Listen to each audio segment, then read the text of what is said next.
Hello friends, welcome back to my YouTube channel. आज मैं आपके लिए लेकर आई हूँ इस वीडियो में कबीरदास जी का जीवन परिचय। तो देखिए, यहाँ पे जीवन परिचय है। फर्स्ट हेडिंग है जीवन परिचय। कबीरदास भक्ति काल संत काव्य के प्रमुख कवि हैं। वह एक महान विचारक होने के साथ साथ एक प्रतिभा संपन्न व्यक्ति भी थे। उनका जीवन वृत्त आज भी विवादास्पद है। उनका जन्म 1398 ईस्वी में बनारस में तथा देहांत सन 1518 ईस्वी में काशी के समीप मगहर नामक स्थान पर हुआ।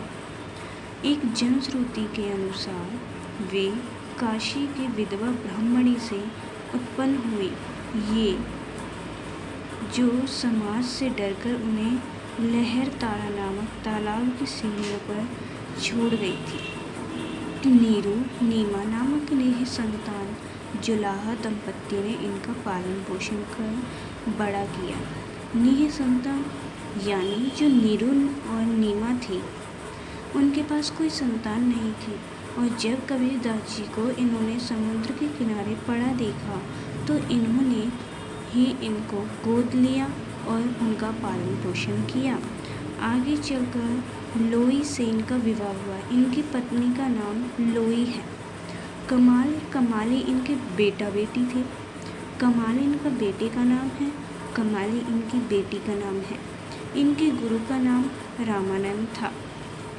सूफी संत शेख तकी भी इनके गुरु विचार एवं सूफी संतों से अत्यधिक प्रभावित हुए। कबीरदास मस्त मौला, फक्कड़ और निर्भीक स्वभाव के थे। उन्होंने तत्कालीन शासकों की भी परवाह नहीं की। उन्होंने हिंदुओं और मुसलमानों दोनों की रूढ़ियों पर डटकर प्रहार किया। दूसरा पॉइंट है प्रमुख रचनाएं। मसी कागज छुइयो नहीं, कलम गहियो नहीं हाथ, कहकर कबीर जी ने स्वीकार किया है कि वे निरक्षर थे। यानी उन्होंने यह स्वीकारा है कि उनको पढ़ना लिखना नहीं आता। इसके बावजूद भी वो इतने बुद्धिमान थे, लेकिन उनका ज्ञान किसी भी विद्वान से कम नहीं है। उनकी एकमात्र रचना का नाम है बीजक। इसके 3 भाग हैं, साखी, सबर और रमीनी। लगता है कि कबीर के शिष्यों ने ही उनकी वाणी का संकलन किया होगा। यह भी संभव है कि उनके काव्य में कुछ प्रचित अंश जुड़ गए हों। तीसरा पॉइंट है काव्यगत विशेषताएं।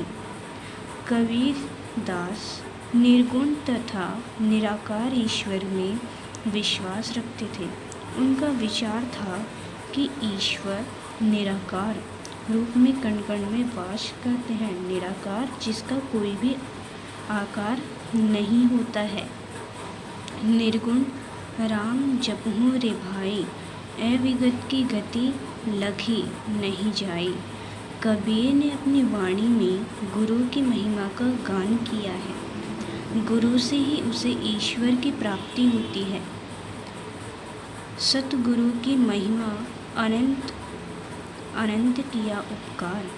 एक सच्चे समाज सुधारक होने के कारण कबीरदास ने बहुदेववाद और अवतारवाद का खंडन किया है। हिंदू मुस्लिम एकता स्थापित करने के लिए उन्होंने एकेश्वरवाद की स्थापना की। वे वर्ण व्यवस्था, छुआछूत आदि में विश्वास नहीं करते थे। उन्होंने जप, माला, तिलक, छापा आदि कर्म कांडों का विरोध किया तो रोजा, नमाज आदि का भी विरोध किया। एक स्थल पर वे कहते भी हैं, कंकर पत्थर जोड़ी के मस्जिद लई बनाए, ता चढ़े मल्ला बांधते क्या बहरा हुआ खुदाए। कबीरदास एक रहस्यवादी कवि थे। उनका रहस्यवाद ब्रह्म जिज्ञासा का फल है। इनके रहस्यवाद में वैराग्य, न होकर प्रेम की प्रधानता है। इसके साथ साथ कबीरदास जी ने निर्गुण ईश्वर की भक्ति पर बल दिया। उन्होंने अपने शिष्यों को उपदेश दिया कि वे अहंकार, इच्छाओं और आशाओं को त्याग दें और शुद्ध मन से निर्गुण ईश्वर की भक्ति करें। किंतु कबीर का नाम दशरथ का पुत्र राम न होकर निर्गुण निराकार राम है, क्योंकि हम चौथा पॉइंट है भाषा शैली। उनकी भाषा को लेकर विद्वानों ने काफ़ी मतभेद किया है। शुक्ल जी ने उनकी भाषा को सुदक्कड़ी कहा है। कुछ विद्वान उनकी भाषा को जन भाषा कहना ज़्यादा उचित समझते हैं, यानी जनता की भाषा। उनकी भाषा में राजस्थानी, पंजाबी, खड़ी बोली, अवधी, भोजपुरी, ब्रज तथा फारसी के शब्दों का सुंदर मिश्रण देखा जा सकता है। आचार्य द्विवेदी ने कबीर को वाणी का डिटेक्टर कहा है। उन्होंने अपनी रचनाओं में चौपाई एवं दोहा का प्रयोग किया है। उनकी भाषा में अनुप्रास, उपमा, रूपक, यमक, विरोधाभास आदि अलंकारों का प्रयोग देखा जा सकता है। उनकी भाषा का एक उदाहरण है संतो देखत जग बोराना, साँच कहो तो मारन धावे, झूठे जगपति आना। नेमी देखा धर्मी देखा, प्रात करे स्नाना, आत्म मारी पखा नहीं पूजे, उनमें कछु नहीं ज्ञाना। आप जानते हैं कि हमें जीवन परिचय किसी निबंध की तरह नहीं लिखा जाता।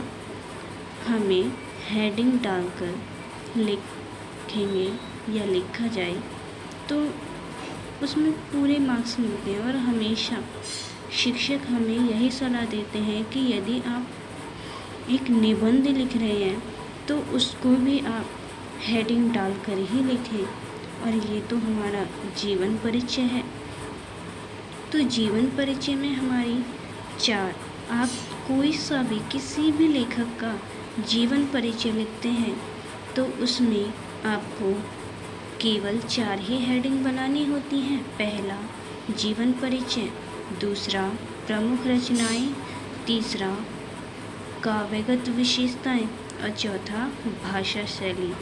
और फिर यदि आप ये 4 हेडिंग लिखते हैं तो आपको ये भी पता होना चाहिए कि इन चारों हेडिंगों में लेखक के विषय में क्या क्या आना चाहिए।